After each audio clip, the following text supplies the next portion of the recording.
Hello, my name is Myra and welcome to my July wrap up.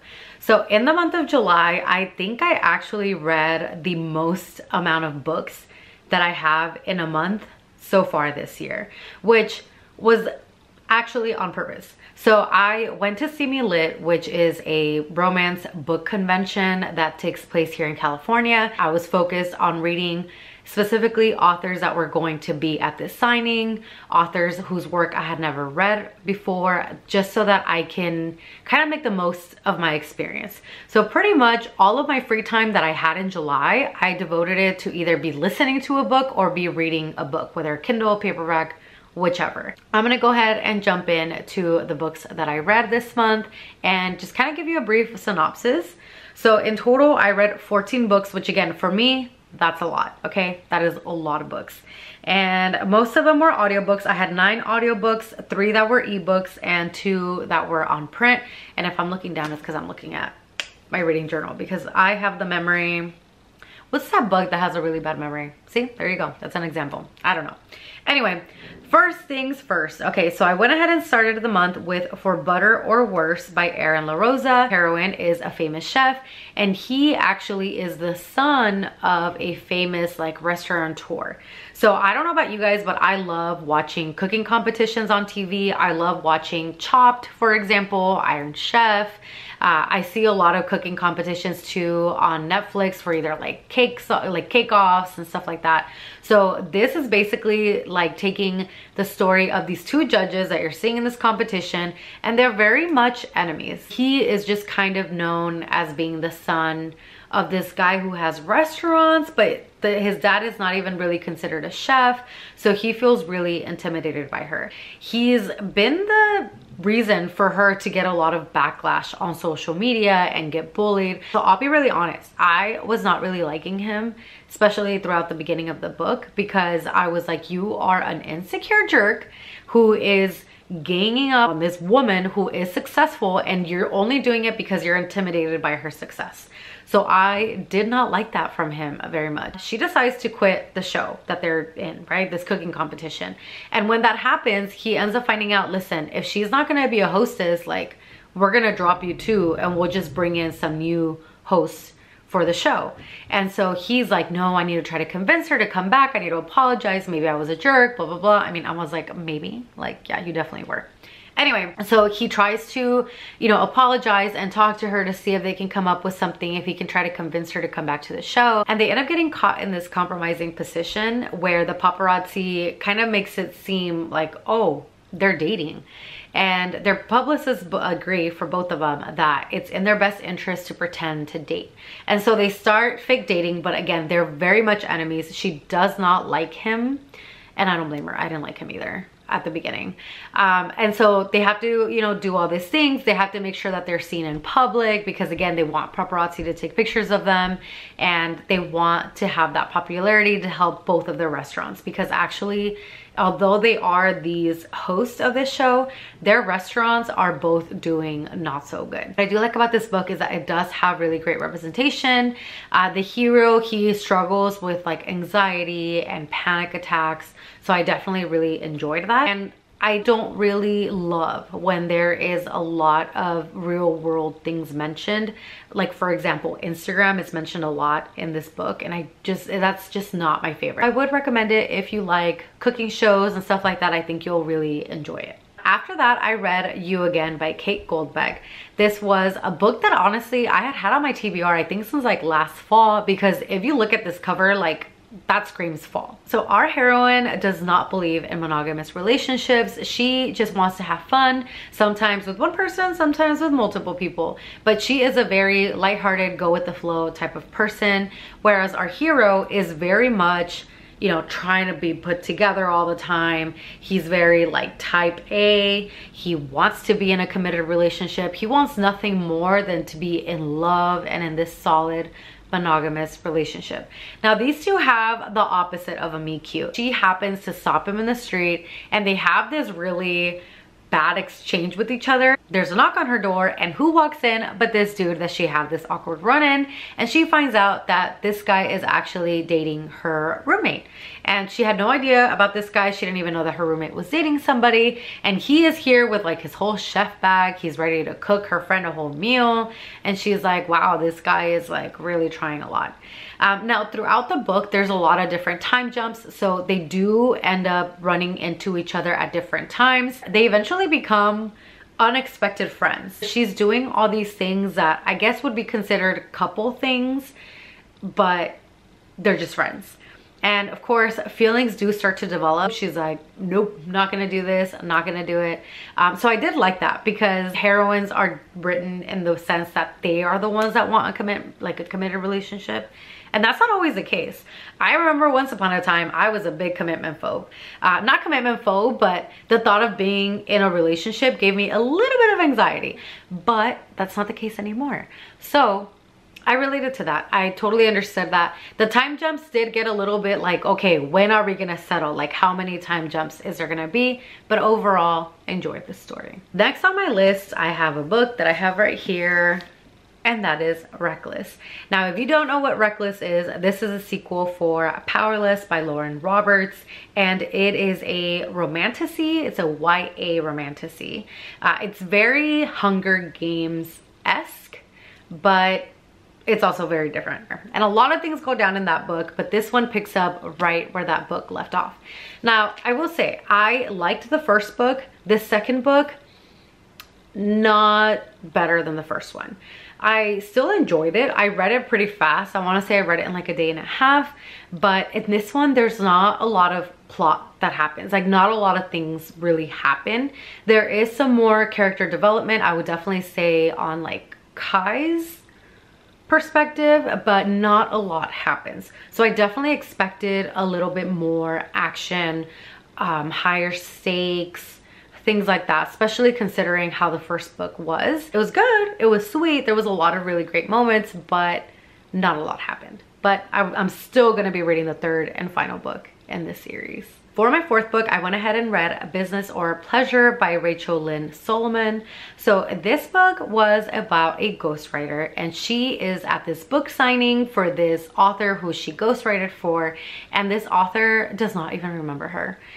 In fact, she's like, I'm sorry, what was your name? And she's kind of like, are you serious? Like, I literally ghost wrote your book. This leads to her going to this bar, and she's contemplating her life decisions like we all do sometimes. And she meets this handsome stranger, and they hit it off, and they're talking, they grab some pizza, and they're just having a really great time. They feel a lot of chemistry, and she decides, you know what? I feel it. I want to have some consensual fun time with him. And they start making out, and it's hot and heavy and this and that, and things lead to everything else, and it's a big disappointment for her. She is like, whoa, we had a ton of chemistry. The makeup part was really fun, but then everything else just kind of went downhill. Now, she does end up sneaking off and leaving, and she figures, you know what, I don't have to worry about it. I'm never gonna see this guy again. It's fine. A few days later, she ends up getting this offer to ghostwrite a memoir for this C-list actor. And she has a meeting with this actor and his agent, and she ends up finding out that the actor is none other than that handsome stranger that she had met, who was like, it's okay, I still want you to do my memoir for me. I think your work is incredible. Let's go ahead and do it and put this behind us.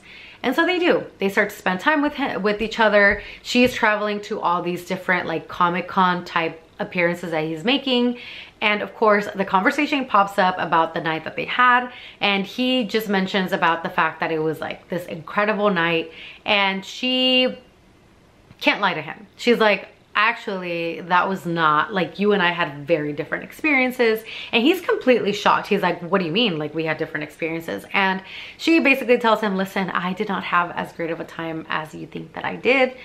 In fact, I faked it. And he is mortified, but also he feels really bad because he genuinely thought that she had had a good time, and him knowing that she didn't, he ends up enlisting her help, and she starts to help him. She decides to help him out, and he does contact his exes to find out if that's kind of the general consensus.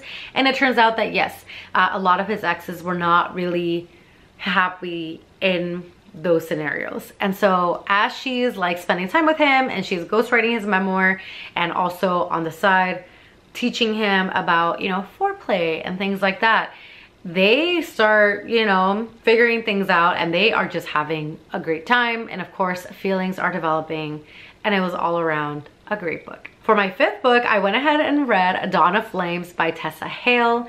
So this book was the last book in her trilogy of Ember Hollow. This is a dragon shifter romance. I will not go into details because obviously I don't want to spoil anything, so I'm not going to go into details, but this was the perfect way, I think, to end the series. A lot of action, just like in the other 2 books. A lot of very spicy moments that I think will live rent-free in my mind. And yeah, I mean, you have this dragon shifter with these 5 other very protective dragon shifters. This is a why choose romance. I definitely recommend it. They're all on KU, so go check it out. This was a 5-star read for me. I loved it. And the epilogue, I was like, it was such a cute epilogue. I really, really liked it.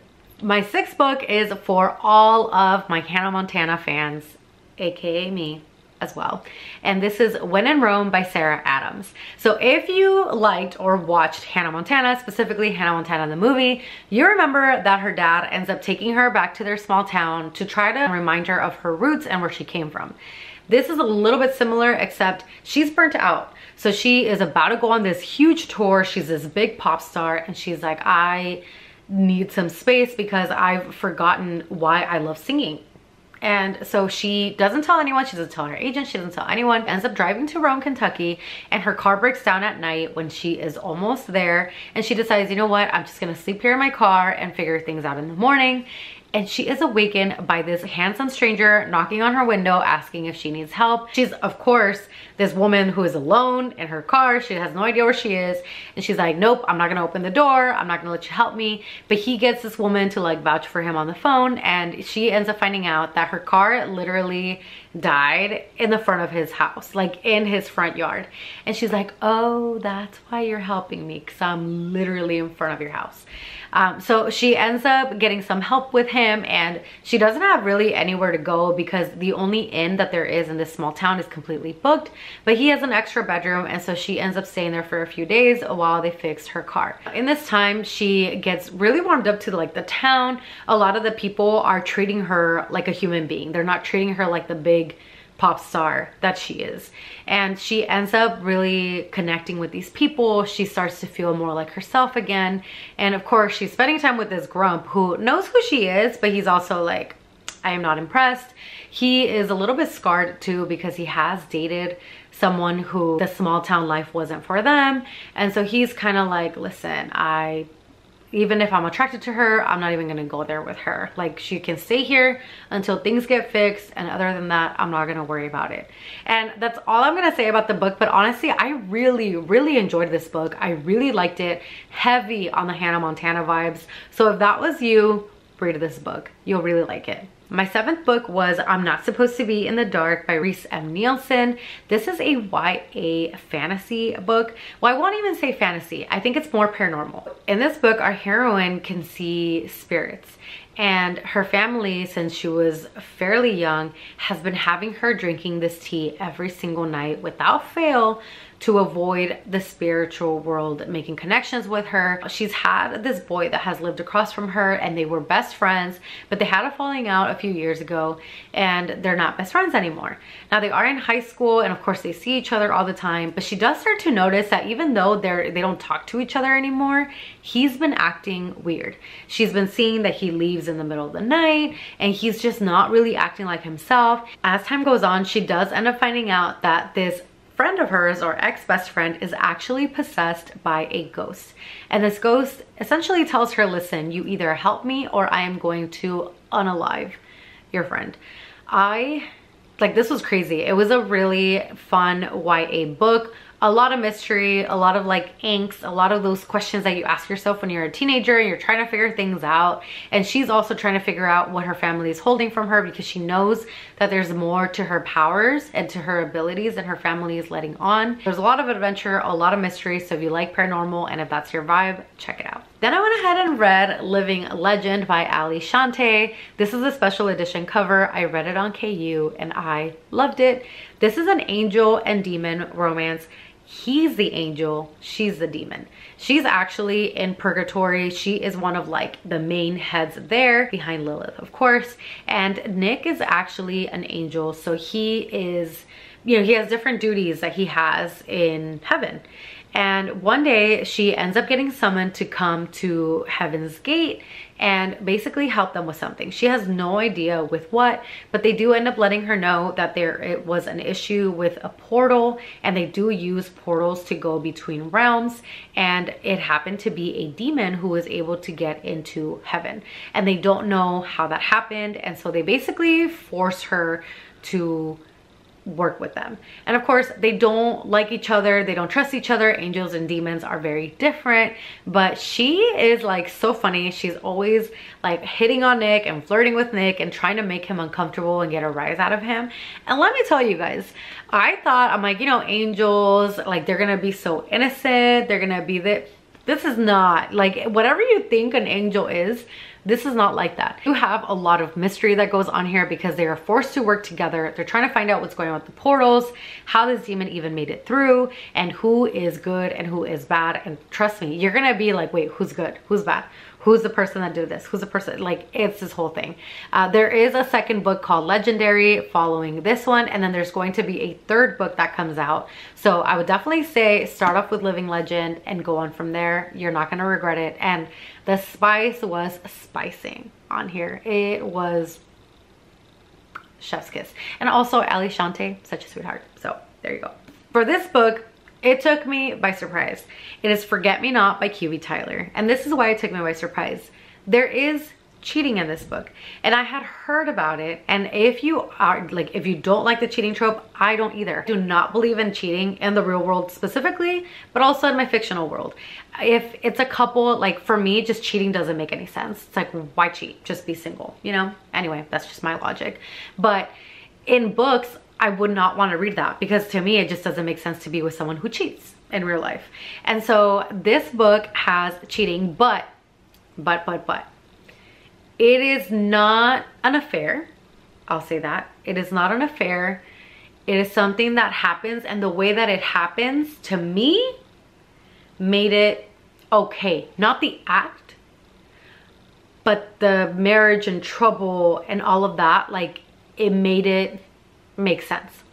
I don't know if that explain anything, but essentially you have this couple, they're literally about to be divorced, and he ends up getting into this really bad accident. She still loves him, but she just feels like she can't be with him anymore, and she still shows up at the hospital. And when she gets there, he's like, oh my gosh, there you are, this and that, and he is being really lovey with her, and she's like, what is wrong with him? Like, why is he being like this? We're literally you know, days away from our divorce being finalized.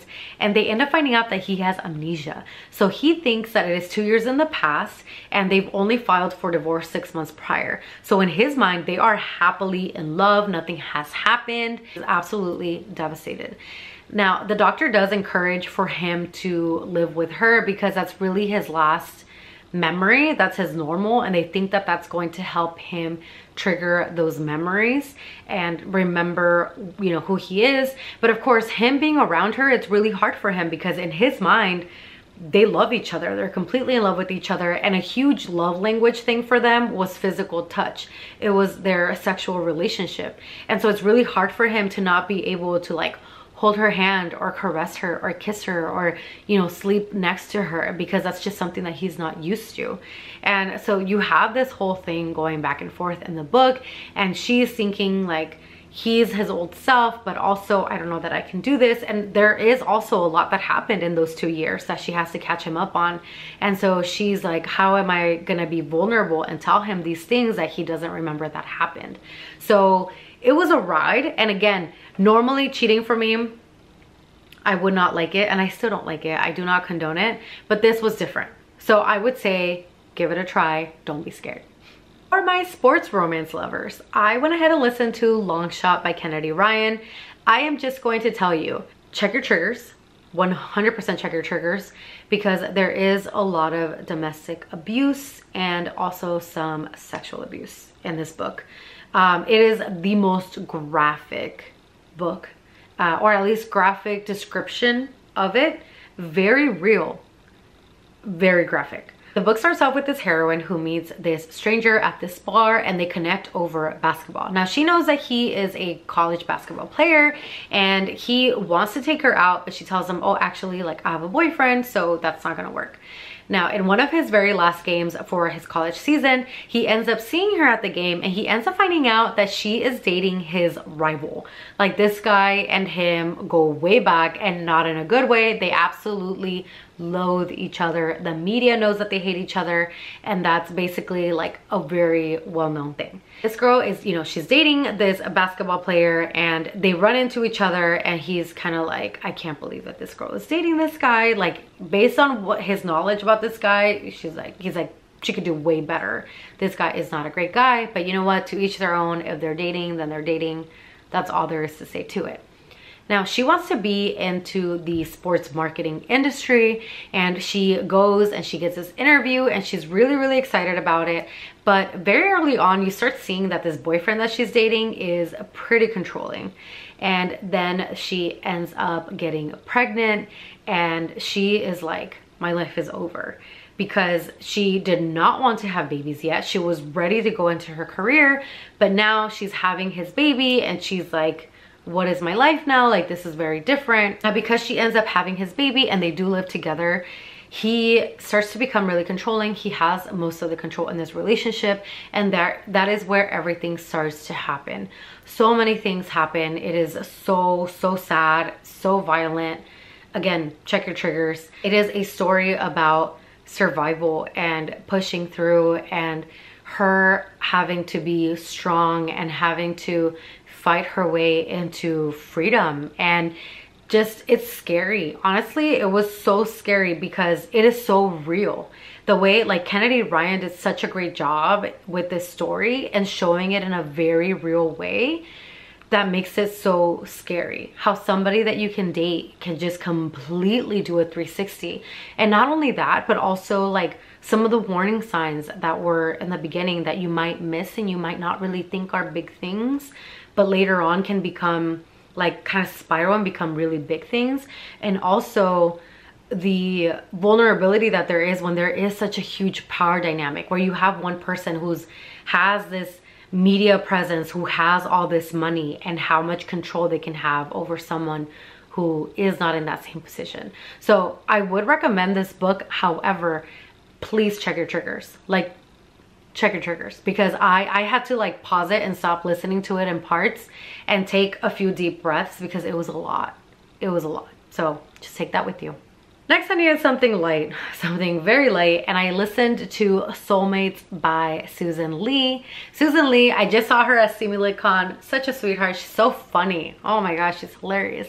But this is a YA book, and it's about this girl who lives in San Diego, and she used to be really great friends with this boy, but his family all relocated back to Korea, and so he actually ended up, picking up acting. He became this huge actor.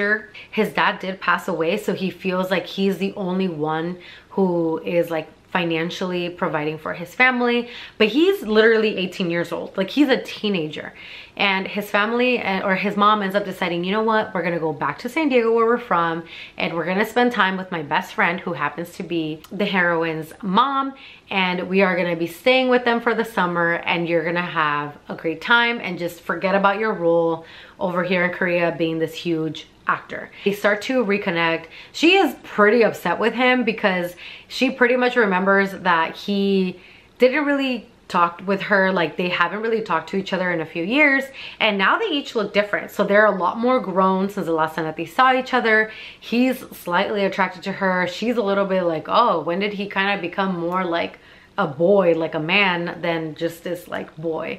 And honestly, most of it was like just really lighthearted, very much reminded me of me when I was 18, and a lot of that stuff that comes with being a teenager. It dealt with her having to be or feeling the need to be accepted. She is an Asian American, and she talks about the pressures of you know, sometimes feeling like she's not American enough, and then other times feeling like she's not Asian enough. And so she's kind of stuck in the middle, and she doesn't really know how she should be acting. And he kind of calls her out on it and is like, just be yourself, like stop trying to be someone that you're not. So it was a really lighthearted listen. I actually really enjoyed the audiobook, and I would really recommend it. I went ahead and read The 7-Year Slip by Ashley Poston.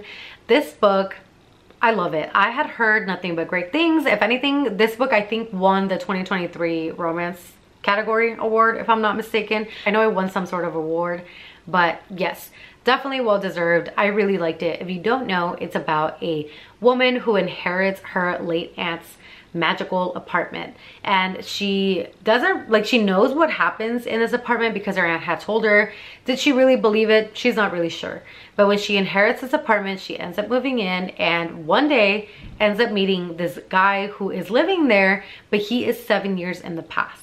She is in the book publishing industry, but she ends up spending this like magical weekend with him. But anytime that she walks into the apartment, it could either be her apartment or she could be walking into the apartment 7 years in the past. And she never knows. The one that controls it is essentially the apartment. And she ends up having this weekend with this stranger, and they really connect. They, you know, she ends up finding out that he's this aspiring chef, and there's like these recipes and all this food that he's cooking for her, and they have this really deep connection. But again, she can't control when she's gonna see him again. Some time goes on and she ends up seeing him again, but because she's in the book publishing industry, she ends up finding out that one of the clients that they're trying to get so that they can give him a book deal is this guy that she just met in this apartment. And now she's like, okay, now I'm meeting him present time, but I only know him from 7 years in the past. Is he gonna remember me or not? Like, I don't know. And it goes on from there. It was such a great book. The romance in here, the stuff with her aunt and her aunt's passing, and just, you know, those things that we have to overcome, those things that we fight, those things that people fight every single day. The representation in here was great, and it was also a story that was really close to Ashley Poston, which you will see in the acknowledgements when you read this book. But if you haven't, definitely recommend it. Check it out. Then I listened to First Love Take 2 by Sajni Patel. I really like this book. It's actually the very first book that I read by this author, and I liked it because you have this woman who is a doctor, and in her like Indian culture, it's very common to get arranged marriages, especially within parents, you know, kind of finding suitable partners for their children. She was dating this guy, and he was the love of her life, but basically both of their families didn't really accept them being together. He happens to be black, and he comes from a really wealthy family, and his dad does not think that she is enough. She is, you know, this successful woman. She's literally a doctor, but in the eyes of the dad, he is like, she needs someone, like, my son needs someone who's going to understand his struggles, and you just simply do not. Like, you're not going to understand, you know, the things that, you know, African American people have gone through, so my son needs someone better than you. And on her side, a lot of, not her direct family, but a lot of surrounding members of their culture, their society, are very racist towards the fact that she was dating a black man. She broke up with him out of nowhere, and it's been 6 years now. Reconnecting because they are now both living in the same state, and I can't remember, I think, oh yeah, he was waiting for his house to be done, and she needed somewhere to stay in the meantime while I think she finds an apartment, something like that, and they have to share this apartment, but they're exes, and he still knows that she didn't tell him the full story as to why they had to break up. And you do find out when you listen to the book, so definitely check it out. But I really liked this book because the love for them was really believable. It is second chance, and he also had no idea a lot of the things that had basically pushed them apart, the real reason why she ended the relationship. And also there's a lot of insecurities and things that she has to overcome because she doesn't, like, she knows that her family is accepting, but she doesn't want the pressures from, you know, the other people in the society, in her culture, to put pressures on her family, and she doesn't want to bring shame. And me, I mean, I am Hispanic, but I don't have the similar culture where, like, my mom or, like, you know, my parents arranged you know, for me to be with someone. So that was really different for me, but it was really interesting. And although I didn't fully understand it, because to me, I'm like, who cares? Be with whoever you want. I've never been in that position, so I couldn't possibly imagine. So it was really educational, I think, for me. But the love and everything is so nice. And also the like friendship that she has with like her close group of girlfriends was really fun. The girls were so funny. It was just a fun book, but also I learned a lot. It was a win-win. Last but not least, I went ahead and listened to The Duke Gets Desperate by Diana Quincy. This was my very first historical romance. It is not going to be my last. I feel like I have found a new love. I had heard of The Duke Gets Desperate before, but I didn't really know what it was about. And oh my gosh, I freaking love it. So, okay, the heroine, she is this beautiful Arab woman who comes from this family, and she ends up going to visit her aunt who lives, I think, in like Europe, something like that. She's from New York. And she ends up traveling to meet her aunt. This is like in the 1800s, okay? So the trip took months. And by the time that she gets there, she ends up finding out that her aunt has died. As time goes on, she ends up kind of figuring, I think someone unalived her. Like, I do not think that this was an accident like people make it seem. She also ends up finding out that her aunt left her this castle. And she's like, what am I gonna do with this castle? The Duke, whose father owned this castle, is very upset because he's like, are you kidding me? First my dad leaves it to like my stepmom, and now some woman who I've never met before is getting it. Like, I don't understand. She's very business savvy, which I loved. I'm like, we love a boss queen, and she is not being taken seriously. But as she starts to interact with this Duke, he is very grumpy. He very much does not like her because he does not like the fact that she got this castle. But they end up really finding out that there are ways to bring in more money because the castle, like the finances, were not doing so well. So they start to work together and they start to figure out a plan to bring in some more money. And of course, as they're spending time together, there are some feelings.